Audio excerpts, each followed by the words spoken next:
많은 기대와 소망으로 아마 24년을 시작하셨으리라 생각합니다. 벌써 시간이 흘러 이제 한 해의 마지막 주일 예배, 성년 주일을 맞이하게 되었습니다. 매년 한 해의 끝을 마주하며 살아가는 것이 우리의 인생이지요. 우리가 매년 한 해를 정리하고 또 새로운 한 해를 맞이하며 그렇게 인생길을 살아가는데, 이 매년 이 시간을 맞이하니까 좀 익숙해지거나 그냥 흘러 지나갈 수 있을 것 같은데, 무뎌질 법도 한데, 참 희한하게도 이 시간을 마주할 때면 언제나 좀 마음이 싱숭생숭한 것 같아요.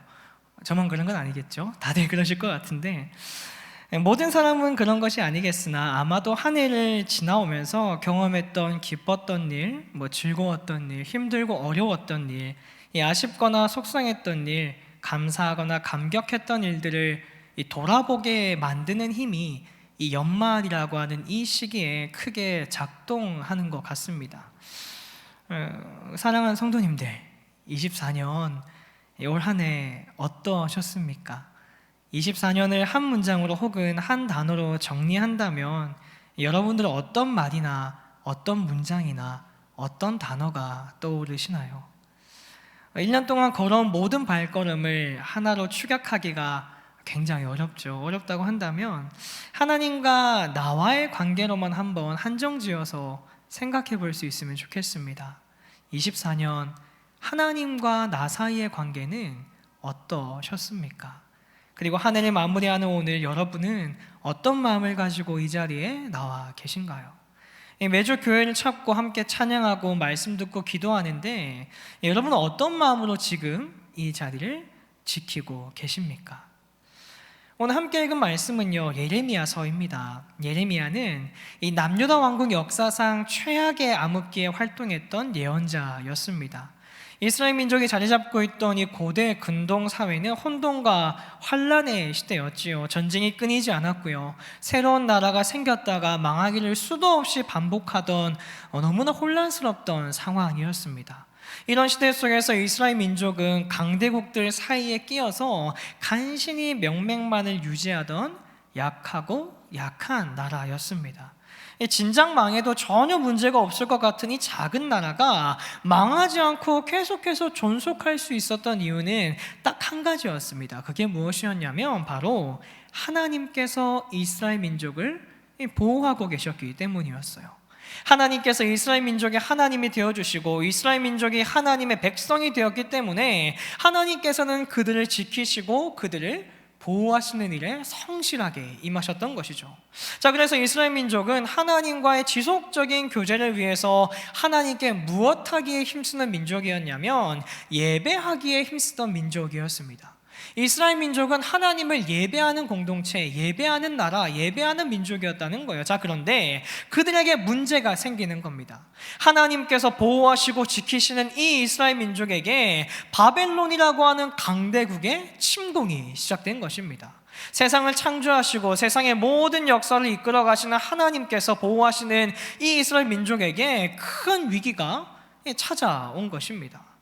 그러나 그들은 걱정하지는 않았어요. 왜냐하면 자신들은 하나님께 예배를 잘 드리고 있고 하나님께서 원하시는 대로 우리가 살고 있다고 믿었기 때문입니다. 이스라엘 민족과 하나님이 함께 맺은 그 언약을 우리도 잘 지키고 있고 하나님도 성실하게 일하고 계시는구나, 그렇게 생각하면서 그냥 살아갔다는 거예요. 때가 되면 하나님께 번제와 화목제물 올려드리고요, 하나님께 예배할 때는 가장 좋은 제물들로 준비해서 각을 떠서 하나님께 올려드립니다. 그리고 지금 이스라엘에는 하나님께서 거하시는 성전이 그들 가운데에 덕하니 자리 잡고 있었기 때문에 당연히 바벨론의 침공 따위 하나님께서 지켜주시고 우리들을 보호하실 거야, 그렇게 믿어 의심치 않고 살아갔던 거예요. 하나님께서 거하시는 집이 여기 있는데 어떻게 이곳이 다른 민족에게 무너질 수가 있겠느냐, 정복당할 수가 있겠느냐 생각했던 거죠. 당연히 하나님께서 우리를 지키시고 보호하시고 이번 문제도 걱정 없이 넘어가게 하실 거라라는 믿음이 있었던 겁니다. 자, 그런데 오늘 예레미야가 이렇게 모든 것을 긍정적으로 바라보고 있는 이스라엘 민족에게 하나님의 마음, 하나님의 말씀을 전하고 있는 겁니다. 오늘 본문 말씀 쉬운 성경으로 준비해 봤는데요, 우리 한번 한 절씩 교독하고 마지막 절 합독해 보겠습니다. 내가 너희 조상들을 이집트 땅에서 이끌어내던 날에 번제물이나 화목제물에 대해서는 그들에게 말하지도 않았고 명령하지도 않았다.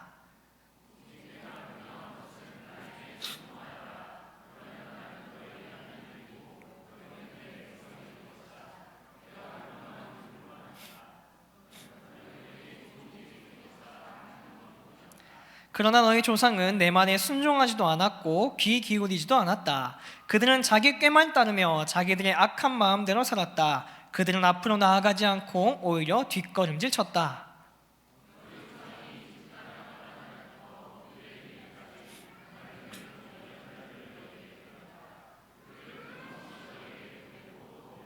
함께 읽습니다. 그러나 너희 조상은 내 말에 순종하지도 않았고 귀 기울이지도 않았다. 그들은 매우 고집이 셌다. 그들은 그 조상들보다 더 악한 짓을 했다. 아멘.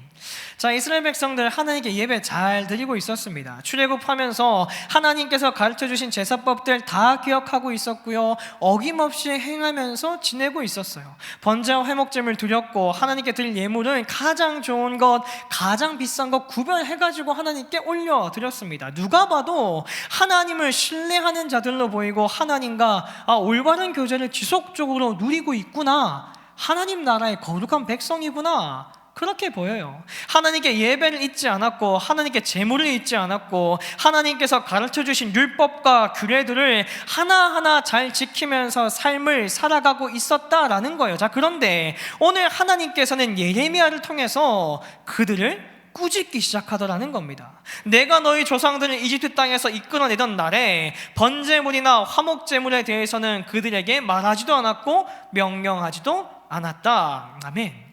내가 너희 조상들을 이집트 땅에서 데리고 나올 때 내가 언제 번제와 회목제물 바치라고 한 적이 있었냐? 내가 너희 조상들 데리고 나올 때 나한테 언제 예배하라고 한 적이 있든? 내가 언제 가장 좋고 비싼 제물로 나에게 바치라고 한 적이 있었냐? 라고 하나님이 묻고 계시다는 거예요. 하나님께서 이스라엘 민족에게 원하셨던 것은 비싼 송아지도 귀한 염소도 아니었습니다. 정해진 시간과 장소에 예물 들고 나와서 예배하는 것을 원한 것이 아니었다라는 거예요. 자, 그러면 하나님이 뭘 원하셨던 걸까요? 하나님께서 이스라엘 백성들에게 원하셨던 것이 뭐겠습니까? 오직 내가 명령한 것은 나에게 순종하여라. 그러면 나는 너희의 하나님이 되고 너희는 내 백성이 될 것이다. 내가 명령하는 길로만 행하라. 그러면 너희에게 좋은 일이 생길 것이다 하는 것뿐이었다. 아멘. 하나님께서 이스라엘 민족에게 원하셨던 것은 마음 없는 제사와 진심 없는 제물이 아니었다라는 겁니다. 하나님께서 그들에게 원하셨던 것은 딱 한 가지입니다. 하나님의 말씀을 듣기 원하셨다라는 거예요. 하나님의 음성을 듣고 이에 순종하기를 원하셨습니다. 하나님께서 명령하는 길로만 걸어가고 행하고 달려가길 원하셨다라는 거예요. 예배가 아니었어요. 제사도 아니었습니다. 값비싼 예물과 화려한 제단을 원하시는 것도 아니었습니다. 하나님께서 원하시는 것은 단 한 가지, 그저 당신의 명령에 순종하는 것, 당신의 말씀을 듣는 것, 들은 말씀대로 행하는 것을 이스라엘 백성들에게 원하셨다라는 것이죠. 우리가 순종과 제사, 이거 들으면 생각나는 사람이 있습니다. 이 사무엘 선지자와 이 사울 왕이 생각이 나실 거예요. 사무엘상 13장 말씀 보면 사울이 왕이 된 지 2년 만에 블레셋 대군과 전쟁을 하게 됩니다. 블레셋 대군이 침공해 오자 다급해진 사울은 자기의 힘과 지혜로 어떻게 할 수가 없어서 사람을 보내어 이 사무엘 선지자에게 도움을 청하게 되죠.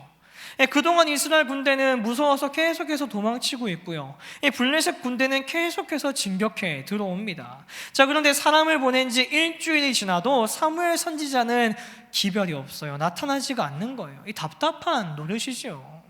이 다급해진 사울은 자기가 제물을 막 가져다가 하나님께 예배를 드리게 됩니다.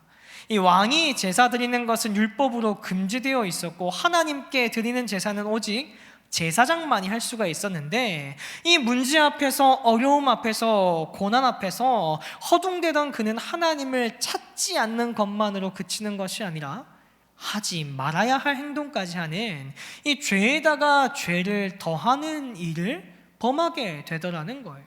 그 결과 어떻게 되냐? 사무엘상 13장 14절에서 14절까지의 말씀, 현대인의 성경입니다. 이때 사무엘이 사울에게 말하였다. 당신은 어리석은 짓을 하였소. 당신은 왕으로서 당신의 하나님 여호와의 명령에 불순종했단 말이오. 여호와께서는 당신과 당신의 자손들을 영원히 이스라엘의 왕으로 삼을 작정이었소. 그러나 이제 당신의 나라는 길지 못할 것이오. 여호와께서는 이미 자기 마음에 드는 사람을 찾아서 자기 백성을 다스릴 왕으로 세웠소. 이것은 당신이 여호와의 명령에 순종하지 않았기 때문이요. 아멘. 하나님의 명령에 순종하지 않았던 그는 자신의 왕권이 그에 대해서 끊어지는 징계를 받게 됩니다. 영원히 이스라엘의 왕으로 이어져 갈 수 있었던 영광스러운 기회를 한순간에 박탈당해 버렸다라는 거예요. 한순간에 잘못된 판단, 한순간에 잘못된 결정으로 인하여 돌이킬 수 없는 결과를 받아들이게 되는 겁니다. 자, 이런 선지자 사무엘의 호통이 있었음에도 불구하고 하나님의 명령에 순종하지 않으면 크게 혼나는구나, 이거를 몸소 체험했음에도 불구하고 이 사울은 다시 한번 하나님의 명령에 순종하지 않는 죄를 또 범하게 되는데요. 사무엘상 15장 보면 아말렉과 전투를 하는 장면이 등장합니다. 하나님께서는 아말렉의 모든 사람을 다 잡아다가 죽여라 라고 명령하시죠. 그런데 사울이 어떻게 합니까? 그러나 사울과 그의 군대는 아각만은 죽이지 않고 살려주었습니다. 그리고 제일 좋은 양과 살찐 소와 양뿐만 아니라 그 밖에 모든 좋은 동물들도 살려주었습니다. 사울과 그의 군대는 그 동물들을 죽이기를 좋아하지 않았습니다. 그들은 약하거나 쓸모없는 동물들만 죽였습니다. 아멘. 사울은요, 하나님 명령에 순종하지 않아요. 하나님께서 분명히 모든 것을 다 죽여 없애버려야 한다라고 명령했는데 그는 좋은 동물들은 다 살려주고 심지어 아각 왕까지 살려주게 됩니다. 이 하나님 명령에 완벽하게 불순종하는 거죠. 그래서 사무엘 선지자가 사울을 찾아갑니다. 사울을 찾아가서 왜 도대체 하나님 명령에 순종하지 않습니까? 왜 도대체 하나님의 말씀에 따르지 않습니까? 라고 크게 꾸짖어요. 그러자 오히려 사울은요, 당당하게 이렇게 얘기합니다. 하지만 나는 여호와께 순종하였소. 나는 여호와께서 하라고 하신 일을 하였소. 나는 아말렉 사람들을 다 죽였소. 그리고 그들의 왕 아각도 사로잡아 왔소. 군인들이 당신의 하나님 여호와께 길갈에서 제물을 바치기 위해 제일 좋은 양과 소들을 남겨놓았을 뿐이요. 아멘. 하나님 명령에 순종했다고 이야기하는 거예요. 오히려 당당합니다. 아말렉 사람들 다 죽이지도 않고 다 죽였습니다. 거짓말하고요. 하나님께서 다 진멸하라고 이야기했던 동물들은 아니 하나님께 바치기 위해서 내가 남겨놨는데 뭐가 문제입니까? 이렇게 거짓말하고 있다는 거죠. 분명히 하나님께서는 나에게 바치는 제물로 삼아 아말렉 사람들이 가진 모든 것을 없애버리거라 라고 말씀하셨음에도 불구하고 그는 하나님의 말씀을 자기 입맛대로, 자기 생각대로, 자기 판단대로 해석해서 필요한 것만 쏙쏙 빼가지고 일을 하더라는 거예요. 자, 그런 사울에게 사무엘이 외칩니다. 그러나 사무엘이 말했습니다. 여호와를 더 기쁘시게 할 것이 무엇이겠소? 태워드린 제물인 번제물과 그 밖의 제사요, 아니면 순종이요? 하나님께 순종하는 것이 제사보다 낫소. 하나님의 말씀을 듣는 것이 순양의 기름을 바치는 것보다 낫소. 순종하지 않는 것은 점쟁이의 속임수만큼 나쁘고 교만한 고집은 우상을 섬기는 것만큼 나쁘오. 당신은 여호와의 명령을 듣지 않았소. 그러므로 이제 여호와께서 당신을 버려 왕이 되지 못하게 하실 것이요. 아멘. 하나님께서 사울에게 원하셨던 것은 귀한 제물로 드리는 제사가 아니라 하나님의 명령에 순종하는 것이었다라고 분명하게 선언합니다. 그리고 나아가 그에 대해서 왕이 끝나는 것으로 그치는 것이 아니라 이제 사울 왕 당신조차도 이스라엘의 왕으로서 역할을 더 이상 감당하지 못하게 될 것입니다. 하나님께서 당신을 버리셨습니다 라고 이야기하는 겁니다. 하나님께서 사울의 하나님이 되고 사울도 하나님의 백성이 되기 위해서는 제사나 예물이 중요한 것이 아니었습니다. 그가 행해야 할 것은 하나님의 명령에 순종하는 것이었어요. 오늘 이스라엘 백성들에게도 동일하게 하나님께서 예레미야의 입술을 통해서 말씀하시는 겁니다. 내가 너희 민족에게 명령했던 것은 좋은 제물이나 화려한 제단이 아니라 나에게 순종하는 것이었다. 그러면 나는 너희의 하나님이 되고 너희는 내 백성이 되었을 것이다. 그런데 너희는 내 말에 순종하지도 않았고 귀 기울이지도 않았다. 그저 너희들 유리한 대로만 생각하고 너희의 악한 마음대로만 살았다. 나는 계속해서 내 종 예언자들을 보내고 또 보내고 끊임없이 너희에게 보냈는데 너희 조상들도 내 말에 순종하지 않더니 너희는 오히려 너희 조상들보다 더 악한 짓을 행하고 있구나라고 이야기하시는 거예요.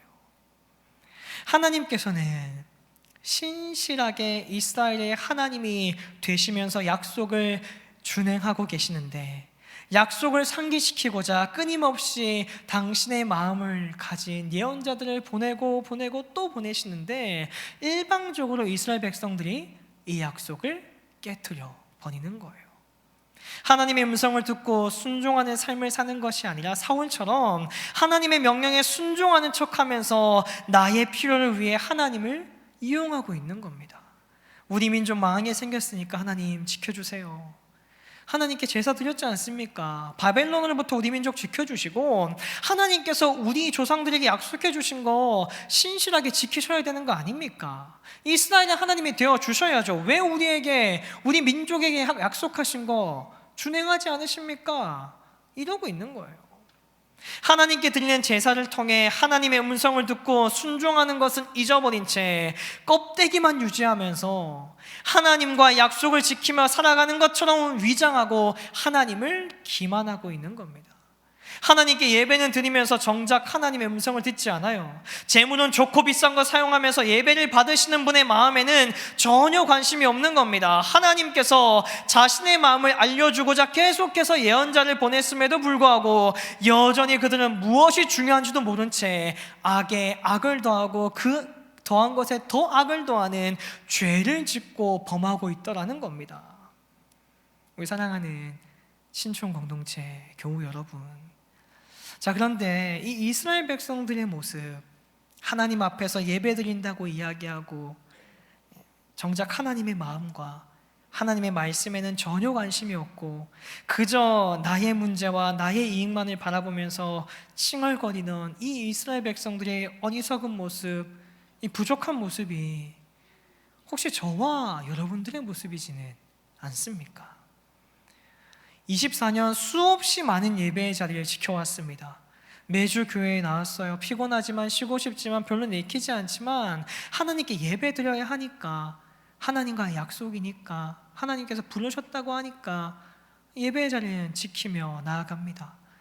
모르는 찬양도 많고 기도하는 것도 부담스럽고 어렵지만 입술 열어서 하나님 찬양하고 기도하고 나하고 별로 관계없는 말이지만 앉아서 말씀도 들어요. 물론 잊지 않고 하나님께 준비한 예물도 당연히 봉헌하지요.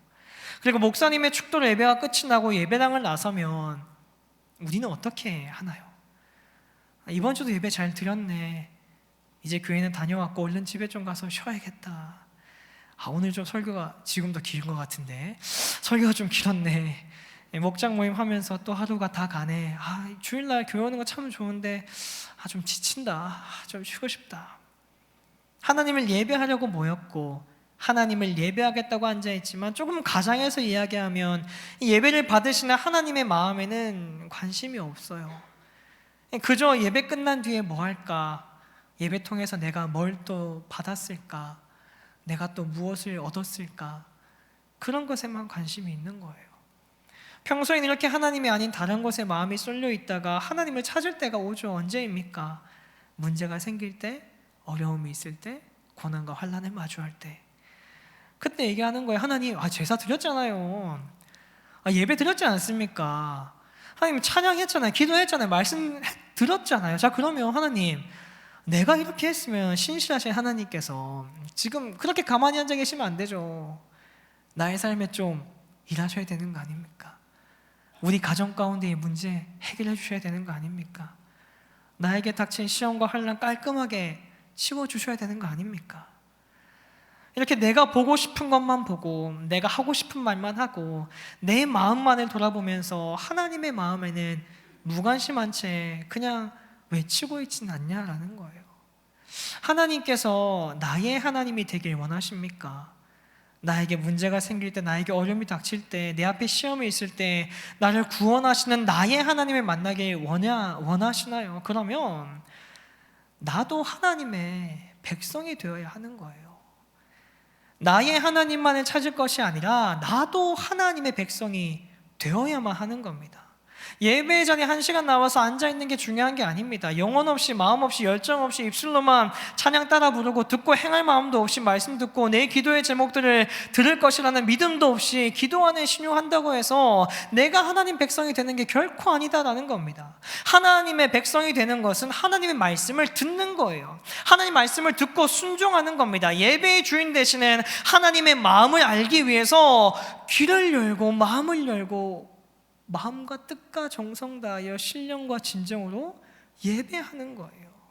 하나님께서는 언제나 우리와의 약속을 지키시기 위해서 신실하게 일하고 계십니다. 언제나 말씀하세요. 사역자를 통해, 나의 사랑하는 가족들을 통해, 함께 신앙생활하는 목장 식구들을 통해, 내가 속한 공동체의 지체들을 통해서, 성경책을 통해서, 상황과 환경을 통해서 끊임없이 당신의 마음과 당신의 말씀을 전하고 또 전하고 계십니다.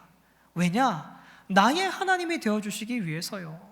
우리의 하나님이 되어주시기 위해서 어제도 오늘도 내일도 신실하게 하나님께서는 일하고 계시고 일하실 것입니다. 그런데 연약한 우리들 때문에 이 관계가 깨어져 버리더라는 거예요. 하나님께서는 우리의 하나님이 되어주시기 위해서 신실하게 일하시는데 정작 저와 성도님들이 하나님의 백성으로서의 의무를 다하지 못하고 있기에 이 관계가 깨어져 버리는 것이죠. 우리 사랑하는 믿음의 동역자 여러분, 간절히 바라기는 24년을 마무리하고 새로운 25년을 준비하는 이 송년주일로부터 이 관계가 다시 한번 회복되어지기를 간절히 소망합니다. 하나님이 목사님의 하나님, 장로님의 하나님, 권사님의 하나님, 집사님의 하나님, 다른 누군가의 하나님이 아니라 나의 하나님이 다 되고요.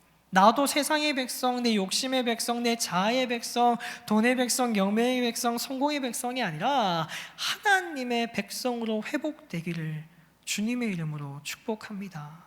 이 관계가 회복되면요, 세상의 어떤 것도 나를 힘들게 할 수가 없습니다. 세상 그 누구도 나를 넘어뜨릴 수가 없어요. 왜요? 세상의 모든 만물을 창조하시고 세상의 주관자 되시는 능력의 하나님이 누구의 하나님이 되어주셨기 때문입니까? 바로 나의 하나님이 되어주신다고 분명하게 약속하셨기 때문이죠.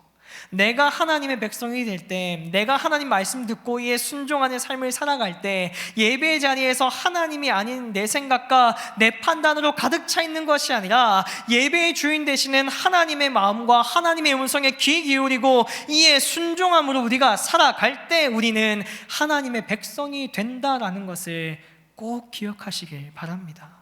보이는 나의 모습이 전부가 아닙니다.